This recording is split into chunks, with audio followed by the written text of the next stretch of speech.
On entend de plus en plus souvent parler du prix des médicaments. Depuis quelques mois, quelques années, les gouvernements sont préoccupés, ont imposé des prix plafonds pour les génériques, ils ont fait des achats groupés ou encore ils ont restreint les remboursements. Toutefois, ces mesures pourraient entraîner des effets pervers. J'en discute avec Yannick Labrie, économiste à l'Institut économique de Montréal, qui vient de réaliser une étude à ce sujet. Bonjour, M. Labrie. Bonjour.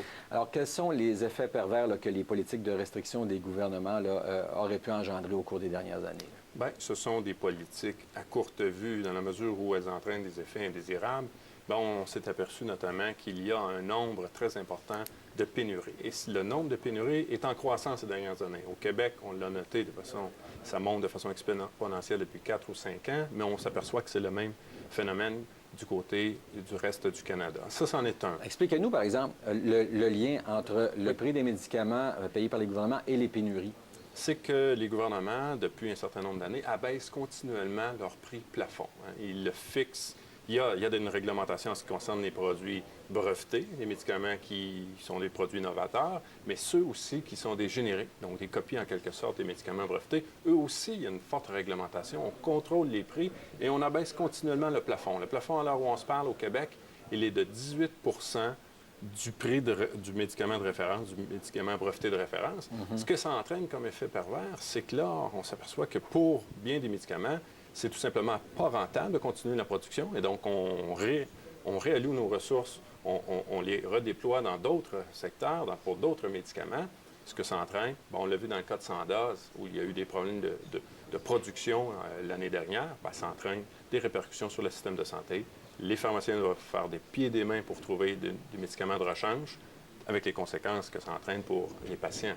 D'accord. Quels sont les autres effets pervers que vous avez constatés? Bien, il y a des effets pervers en termes d'accès aussi aux nouveaux médicaments, aux nouveaux traitements.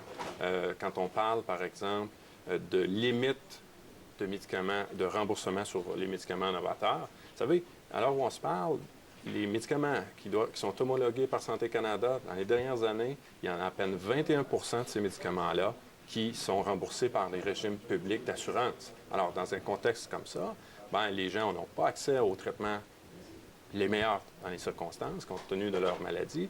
Et aussi, bien, ça arrive avec un retard. Donc, ils doivent attendre avant de pouvoir bénéficier de ces médicaments-là. Ça, c'en est un autre des effets pervers.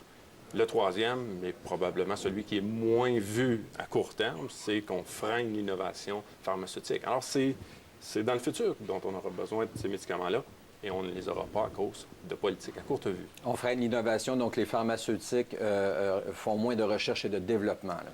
Voilà. Hein? Vous savez, c'est un processus qui est très risqué, c'est très long. Ça prend entre 12 et 15 années à mettre un nouveau médicament sur le marché. Donc, c'est beaucoup de recherche, 1,2 milliard en moyenne d'investissement. Et une chose qu'on tente à ignorer, c'est qu'il y a très peu de nouveaux médicaments qui atteignent le marché, qui génèrent des profits importants. On dit que 20 des médicaments qui sont mis dans le marché génèrent des profits suffisamment élevés pour couvrir les coûts moyens d'R&D. Donc, on a besoin d'avoir ces médicaments-là sur le marché pour financer la recherche dans les maladies rares, par exemple, traiter divers cancers. Est-ce qu'on peut se poser la question à ce moment-là, parce que c'est toujours difficile d'évaluer le juste prix, mais avec ce qu'on paye pour le prix des médicaments au niveau des gouvernements, est-ce que maintenant on paie moins cher que le coût réel du médicament? Bien, on paie moins cher, puis il est toujours possible de diminuer les dépenses par des moyens de rationnement. Alors où on se parle, moi, j'associe ce genre de politique-là à des politiques de rationnement. Donc, les gens en ont moins pour leur argent. Il y a un retard dans la livraison ou dans l'acceptation du remboursement des médicaments. Et ça a des répercussions sur la santé. Moi, je pense qu'on ne devrait pas regarder la situation des médicaments en vase clos. Hein? Vous savez, il y a beaucoup de médicaments qui sont à la fois les plus efficaces, mais aussi les moins coûteux, d'une façon les moins coûteuses de traiter diverses maladies. Donc, on observe, par exemple, qu'on remplace par des médicaments, par des traitements qui nécessitent hospitalisation par des médicaments. Et dans ce contexte-là, on économise ailleurs dans le système de santé. Alors, moi, je pense que les politiciens devraient regarder ça comme un tout, le système de santé, pas seulement la question des dépenses pharmaceutiques. Donc, ce que vous dites, c'est que ça peut entraîner des dépenses, éventuellement, des dépenses supplémentaires sur le système de santé en lui-même, chez les hôpitaux, pour les hospitalisations et tout ça. Absolument, absolument. Donc, si les gens ont recours à des chirurgies, on doit les hospitaliser. Séjournent en milieu hospitalier, dans ce contexte-là, c'est des coûts qui sont plus élevés. Et là, il faut faire le lien entre les deux. Si on avait une médication appropriée en temps opportun, on n'aurait pas besoin de recourir au système de santé ou du moins au système hospitalier. Est-ce que le fait que chaque province négocie elle-même ces prix-là, est-ce que ça a un impact? Est-ce qu'on ne serait pas mieux d'avoir un régime national?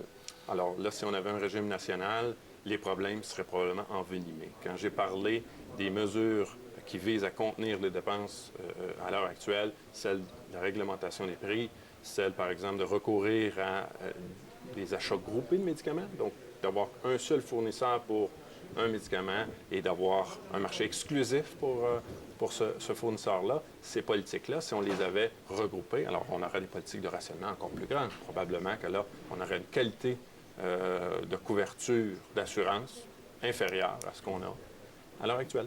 Probablement qu'on réussirait à faire baisser les prix avec un acheteur groupé, mais avec des effets dont les effets que vous avez soulevés dans votre étude. Effectivement. Donc, ce serait au prix d'un rationnement encore plus grand, d'un retard dans l'accès aux médicaments requis. Et dans ce contexte-là, je pense que ce n'est pas souhaitable. On se doit d'avoir une analyse qui tient compte de l'ensemble du réseau de la santé, pas seulement de la situation des dépenses pharmaceutiques. D'accord. Je vous remercie beaucoup pour ces précisions. Yannick Labré, économiste à l'Institut économique de Montréal. Merci. Au revoir.